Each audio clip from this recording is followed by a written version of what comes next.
Hello everyone, this is अंकित खरे और आप देख रहे हैं मेरा यूट्यूब चैनल उड़ते परिंदे। तो गाइज, ये जो सीरीज हम लोगों ने स्टार्ट करी है previous year question paper based mathematics question, और इस सीरीज का एक अलग एडवांटेज इसलिए है क्योंकि यहाँ पर हम लोग क्वेश्चन के बाद टॉपिक पे जाते हैं, है ना। यू विल बी सरप्राइज्ड, है ना। जो भी बच्चे 5th क्लास में हैं और नवोदय विद्यालय प्रवेश परीक्षा की तैयारी कर रहे हैं, उनके अभिभावकों से मेरी विनती है कि आप वीडियो को ज़रूर देखिएगा, और जो लोग तैयारी कर रहे हैं, जो लोग तैयारी करवा रहे हैं बच्चों को, वो भी इस वीडियो को देखिएगा। ओके, मैं ऐसा इसलिए बोल रहा हूँ क्योंकि बच्चों की एज बहुत कम होती है 5th क्लास में, तो उन्हें समझ में नहीं आता कि भाई सिलेबस क्या है, कैसा क्या पैटर्न है, बस वो एग्ज़ाम में बैठ जाते हैं। ठीक है, तो बच्चों को क्वेश्चन का जो लेवल है वो भी समझ में आएगा। ठीक है, एक राइट अप्रोच, राइट मेथड के साथ। ठीक है, तो यहाँ पर मैं ईयर 2022 का सेकंड क्वेश्चन में लेके आ रहा हूँ इस सीरीज का। ठीक है, तो बिल्कुल ध्यान से देखिएगा और अंत तक जरूर बने रहिएगा। ठीक है, तो देखते हैं आज का पहला जो क्वेश्चन है। स्क्रीन में एक तार है, 2 सही 3/4 मीटर लंबा है। ओके, वह 2 भागों में टूट जाता है। एक भाग दूसरा भाग से 5/8 मीटर बड़ा है। कैसा है? बड़ा है। तार के बड़े भाग की लंबाई बताइए, है ना। लंबाई है, ये क्वेश्चन है। तो राइट अप्रोच, राइट मेथड से जाएंगे तो क्वेश्चन सही से सॉल्व होगा। ठीक है, बच्चों को हमें सोचना सिखाना है। ठीक है, एक तार 2 सही 3/4 मीटर लंबा है। ठीक है भाई, एक तार है और इसकी लंबाई है 2 सही 3/4 मीटर। ओके, और वह 2 भागों में टूट जाता है। ठीक है, ये 2 भाग में टूट गया भाई। एक भाग दूसरे भाग से 5/8 मीटर बड़ा है। ठीक है, तो ये वाला जो भाग है ना, ये बड़ा भाग है और ये छोटे वाले से 5/8 मीटर ज्यादा है। ठीक है, तो जब तक हमको छोटे भाग की लंबाई नहीं पता होगी, हम बड़े वाले भाग की लंबाई नहीं निकाल सकते, और यही क्वेश्चन में हमें फाइंड आउट करना है। ओके, तो जो चीज हम नहीं जानते हैं और उसके रेफरेंस में दिया हुआ हो, उसके रेफरेंस में अगर दिया हुआ हो, ठीक है, तो हम क्या करते हैं, सिंपल जो नहीं जानते हैं उसको हम x मान लेते हैं। चलिए x मीटर मान लिया, हमारा क्वेश्चन यहां से सॉल्व होना स्टार्ट हो चुका है। तो दूसरा भाग कितना हो जाएगा, x + 5/8 मीटर। ओके, तो जैसा क्वेश्चन में दिया हुआ है 2 भागों में टूट जाता है, तो दोनों भागों को हम ऐड कर देते हैं, जोड़ देते हैं। x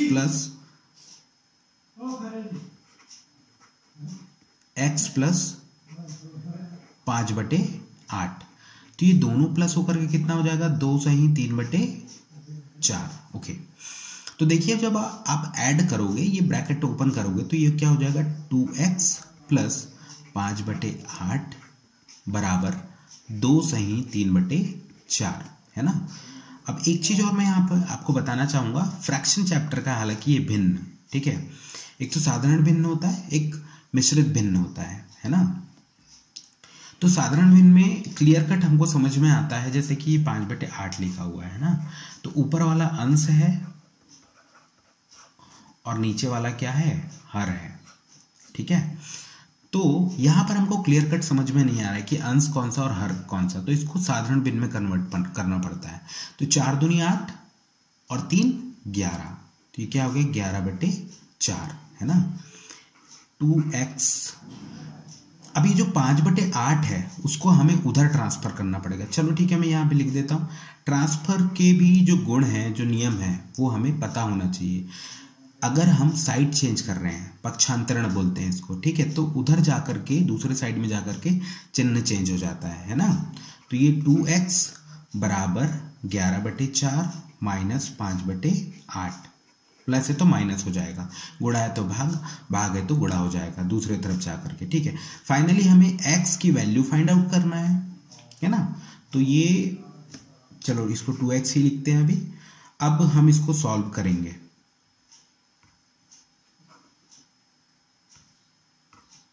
तो देखिए मैं बच्चों को याली मेथड ज़्यादा बताता हूँ। कौन सी? ये वाली।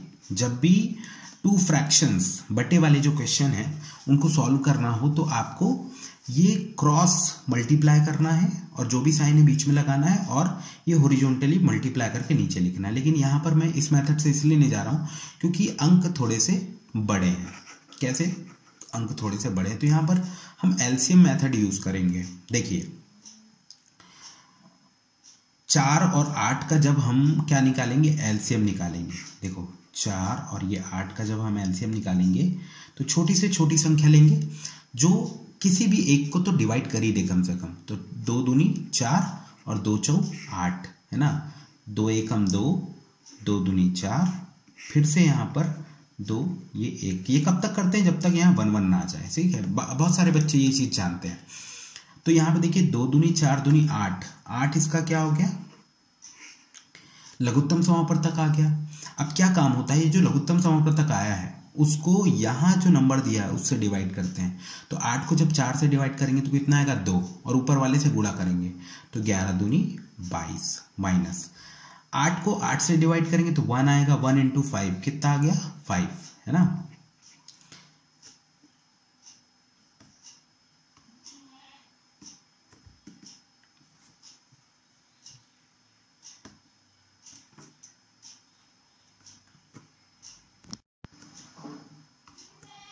तो इसको मैं यहां से रिमूव कर देता हूं। ठीक है,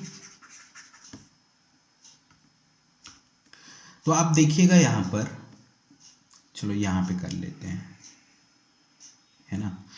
तो ये 2x बराबर क्या हो जाएगा? 22 में से 5 जैसी माइनस करोगे 17/8 आ जाएगा, है ना। हमें फाइनली x की वैल्यू चाहिए। तो ये दोनों के बीच में कुछ नहीं दिख रहा लेकिन मल्टीप्लाई का साइन होता है बच्चों। ठीक है, तो x बराबर क्या हो जाएगा? 17/8 गुणित 2, है ना। ये कितना हो गया? 17/16। क्या हो गया? 17/16। लेकिन हमें छोटे भाग की लंबाई नहीं चाहिए थी, हमें बड़े भाग की लंबाई चाहिए थी। तो बड़े भाग की जो लंबाई है, बड़े भाग की लंबाई, कमेंट में जल्दी से आप बताइए कि बड़े भाग की लंबाई कितनी है। बड़े भाग की लंबाई है बेटा x + 5/8।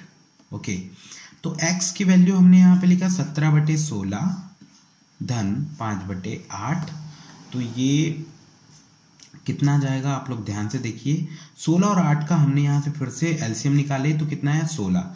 अब 16 में 16 का भाग देंगे तो 1 आएगा। 1 गुणित 17, 17, ये प्लस 16 में 8 का भाग देंगे तो कितना आएगा? 2, 2 पंचे 10, है ना।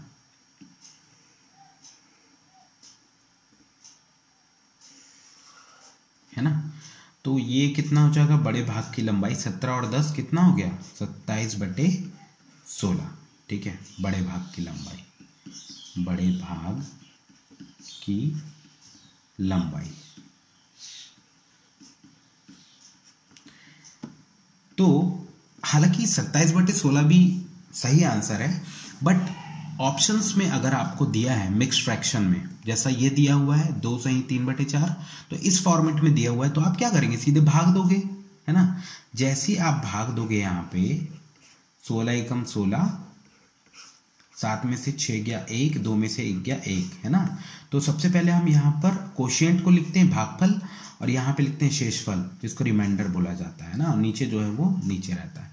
तो ये आ गया हमारा आंसर। ठीक है, आई थिंक आपको ये जो क्वेश्चन है ये समझ में आया होगा और उसको सॉल्व करने का तरीका भी समझ में आया होगा, किस राइट अप्रोच के साथ हमें क्वेश्चन को सॉल्व करना चाहिए। ओके, तो प्यारे बच्चों, इस वीडियो में हम लोग विदा लेते हैं, लेकिन उससे पहले मैं कुछ गुजारिश करना चाहूंगा पेरेंट्स से भी और जो लोग तैयारी करवा रहे हैं। ठीक है, आपको सिंपली क्या करना है, राइट अप्रोच को फॉलो करना है। और छोटे बच्चों में इतना कॉग्निटिव लेवल डेवलप नहीं हो पाता है कि वो सोच सकें कि कौन सा किस लेवल का क्वेश्चन आएगा, कैसा क्वेश्चन आएगा। तो उनको बेसिक से ले जाने की कोशिश कीजिएगा। ठीक है, तो अगर वीडियो सच में आपको पसंद आया है तो प्लीज़ चैनल को सब्सक्राइब कर लीजिएगा, लाइक कर दीजिएगा, ओके। बेल आइकॉन को प्रेस करना ना भूलिएगा, क्योंकि बेल आइकॉन को अगर आप प्रेस करके रखेंगे तो इससे क्या होगा, आने वाली जो वीडियोस है इसी सीरीज़ की आपको एकदम आसानी से मिलती जाएगी, ठीक है। अंत तक बने रहने के लिए दिल की गहराइयों से बहुत सारा धन्यवाद। Thank you so much.